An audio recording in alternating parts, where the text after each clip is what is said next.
Opinion: the biggest job engine is breaking down why AI is exposing fragility of India's white-collar economy. In the past 2 years, Tata Consultancy Services (TCS), India's largest IT services firm, has quietly let go of over 12,000 employees. This is not an isolated case. From 2023 to 2025, India's top 5 IT companies TCS, Infosys, Wipro, HCL Tech, and Tech Mahindra have cumulatively shed nearly 70,000 jobs, marking a sharp reversal from the hiring frenzy of the COVID era. Despite the relentless PR narrative around AI, digital transformation, and consulting pivot strategies, the truth is now evident: the job engine that powered India's middle class is sputtering. This slowdown has an impact on the city economy across the country, and it will also reverberate in the small towns across India. While the leadership of these companies may have failed to plan for this eventuality, the policymakers have also not fully understood the impact of this job engine on future job growth. A close look at the numbers tells a sobering story. Between FY21 and FY22, during the height of the pandemic, IT companies added employees at a record pace. TCS went from 509,000 to nearly 592,000, adding over 100,000 in a single year. Infosys grew aggressively, peaking at 345,000. Wipro, HCL Tech, and Tech Mahindra all followed suit, hiring tens of thousands in anticipation of sustained digitization demand from global clients. Attrition at this time hit unprecedented highs. Infosys saw nearly 28% attrition. Indiana FY22 BUT firms kept onboarding to stay ahead of demand. That hiring momentum came to an abrupt halt by FY23. By FY24, TCS had dropped to 601,000 employees, Infosys to 317,000, and Wipro to 234,000. Tech Mahindra lost nearly 7,000 employees, while only HCL Tech held steady with marginal gains. FY24 was the first time in almost 2 decades that TCS reported a net reduction in its headcount. In total, across just 2 years, the top 5 firms lost close to 70,000 jobs. Every job in the IT sector creates 812 jobs downstream in the economy. These downstream jobs include the support ecosystem of maids, cleaners, consumption-based jobs in restaurants, and food producers, etc. The downstream jobs are generally blue-collar jobs. In the past, these companies would have moved these people to the bench, where they would be retrained or kept till such time as there were new projects. But the fact that these people have been asked to leave means that they cannot be retrained for new projects. These are not cyclical cuts. They reveal a more profound structural change in the sector. The Indian IT industry was a manpower-based billing model, charging clients based on hours worked, not value delivered. India's top IT services companies TCS, Infosys, HCL Tech, Wipro, and Tech Mahindra have undergone a fundamental transformation in how they grow. For much of the last 2 decades, revenue expansion in Indian IT was almost always accompanied by aggressive hiring. But that link is now broken. In the last 2 years, these companies have seen revenues grow, profits improve, and margins stabilize or even rise, while headcount has either remained flat or gone down. This shift signals not just a cyclical slowdown in hiring but a structural pivot in how the industry scales operations now and in the future, increasingly relying on AI, automation, and specialized roles. This changes the hiring practices of the past. Freshers and middle layers are most at risk. Now. TCS grew its revenues by around 3.8% in FY24 to 29.9 billion, while net profit rose by nearly 8%. But this growth came despite a headcount drop of over 13,000 employees in FY24, IT's first annual decline in almost 2 decades. Infosys, similarly, recorded a 7.5% year-on-year growth in revenue in the latest quarter and saw its net profit rise by over 8%. Even American Samoa, it shed nearly 7,500 employees over the last year. HCL Tech and Wipro saw similar patterns: mild to negative revenue growth, a reduction in employee strength, but gains in operating margins and profitability. Wipro offers a particularly telling case. Despite its revenues declining for a second consecutive year, its profits jumped nearly 19% in FY25, driven by cost control as its headcount shrank by over 5,000 in the last fiscal year. Yet it achieved greater revenue per employee and healthier bottom-line metrics.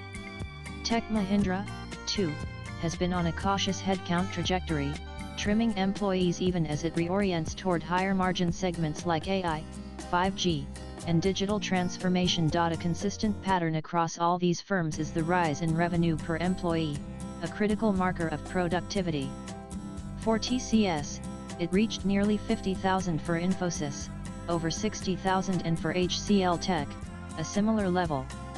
These numbers reflect a shift away from labor-intensive, billing hour models to outcome-based engagements powered by AI-based digital platforms.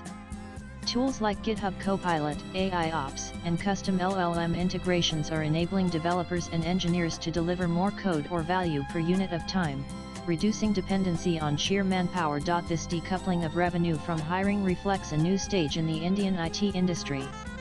The earlier era, built on linear growth, more projects meant more PEOPLAs, giving way to a non-linear growth model driven by AI-based platforms, and IP-word productivity. Automation is now being seen not just as a cost optimizer, but as a growth enabler. Instead of expanding campuses to onboard thousands of freshers, companies are focusing on hiring only domain specialists and investing in generative AI productivity tools that amplify the output of smaller teams. This transition has implications far beyond quarterly numbers. It challenges the traditional model of IT employment as a middle-class engine of job creation. The HR departments that hired aggressively during the COVID boom are now implementing stealth layoffs, forcing voluntary exits, and reducing new hires. Workforce planning has collapsed, and the industry is quietly retreating from campus hiring. For lakhs of engineering graduates, especially from Tier 2 and Tier 3 towns, the pipeline to a middle-class life, however modes, that's been severed. This collapse is not just about freshers. The more dangerous tremor is hitting the middle layers of these organizations, so-called email warriors. These are program managers, delivery leads, support staff, and PMO operatives, roles that primarily involve coordination, documentation, and oversight. With the advent of AI tools that can summarize meetings, auto-generate documentation, write code, and predict bottlenecks, these middle functions are rapidly being automated. These roles may not command headlines like coder layoffs, but their disappearance has far greater impact on urban economies. In cities like Bengaluru, Hyderabad, Chennai, and Gurgaon, this segment forms the backbone of the local economy. They buy flats, pay MEs, send their kids to expensive schools, frequent malls, and invest in SIPs. Their income flows sustain real estate, services, and urban consumption. A significant decline in their numbers, either through layoffs or salary freeze, will create a cascading impact on local economies. Already, reports from Bengaluru real estate sector show growing inventory in mid-tier housing and rising defaults in rental agreements by IT tenants. The ripple effect is real. Now, many are pinning hopes on the GCCs to absorb the displaced workforce. But that's a dangerous illusion. GCCs are leaner, more automated, and far less sensitive to domestic job sentiments. They will adopt AI faster and fire without warning because they don't depend on India for market perception, only cost arbitrage. If IT firms were the soft landings of the past, GCCs are likely to be the first to implement hard pivots. What makes this more worrying is the government's lack of recognition of the problem.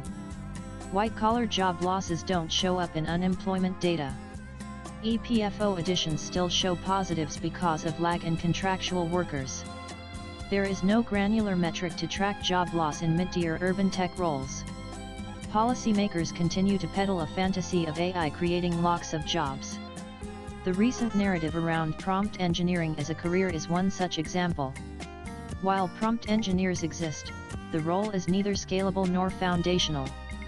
It is transitional, a bridge skill, certainly not a substitute for the coding workforce of a million engineers. The bigger challenge lies in our education pipeline. Engineering colleges across India, especially the private institutions that mushroomed in the last 20 years, were built to supply coders and testers to the IT services sector. That conveyor belt is now broken. If engineering education is to survive, it must reinvent itself not around IT services, but around entrepreneurship, product building, climate tech, robotics, and domain-driven innovation. A civil engineer should not be taking a Java course to get a job. He should be designing infrastructure solutions using digital tools. AI should not be taught as a buzzword, but as a system-level capability integrated into domain learning. For years, many of us have been warning of this implosion. I wrote to the industry body, cautioning them about the unsustainable growth in manpower-based models and the looming threat of AI. But the ecosystem is not wired for introspection. It rewards volume, celebrates headcount, and silences every voice that tried to speak about fundamental reform. Swipe left for next video today. The reckoning has arrived not with a crash, but with a quiet, sustained erosion. The IT job engine that once lifted millions into stability is slowing down. What comes next depends on how quickly the industry recognizes that AI is more than just an opportunity. It is a dark mirror, showing us how much we delayed the inevitable, fooled ourselves into believing the narrative of tech brothers in the Silicon Valley. Well, that erosion will turn into a landslide in the coming years, and the IT sector is not the only white-collar job that is going to get affected. K. Yatish Rajawat is a public policy researcher and works at the Gurugram-based Think and Do Tank Center for Innovation in Public Policy. www.cipp.com. Views expressed in the above piece are personal and solely those of the author. They do not necessarily reflect NEWS18's views. Latest blogs.